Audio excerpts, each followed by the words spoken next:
পানিতে থাকে, অথচ কাদায় হাঁটে, লাফালাফি করে, এমনকি গাছের ডালেও চড়ে। পৃথিবীতে যে এত জীববৈচিত্র্য, তারই একটা ক্ষুদ্র উদাহরণ এই মাড স্কিপার। কক্সবাজার থেকে মহেশখালী যাওয়ার পথে ৬ নম্বর জেটি ঘাটে আসলেই এই মাড স্কিপার ফিশ এর দেখা মেলে।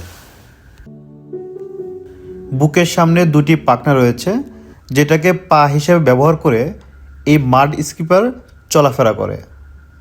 কাদার ভেতরে এই যে ছোট ছোট গর্ত, এগুলো এই মাড স্কিপারই করে থাকে শিকারির হাত থেকে নিজেকে বাঁচানোর জন্য। মাড অর্থ কাদা, আর স্কিপ মানে অন্যত্র যাওয়া। কাদার মধ্যে হেঁটে চলে বলে এই মাছের নাম মাড স্কিপার। তবে বাংলাদেশে এটি চিরিং বা ডাকার মাছ নামেই পরিচিত। শরীরকে ভেজা রাখার জন্য এরা কাদা মাটিতেই থাকে এবং মাঝে মাঝে গড়াগড়ি খায়। শরীর ভেজা থাকলে পানি ছাড়াই ২৪ ঘন্টার বেশি সময় এরা বাঁচতে পারে।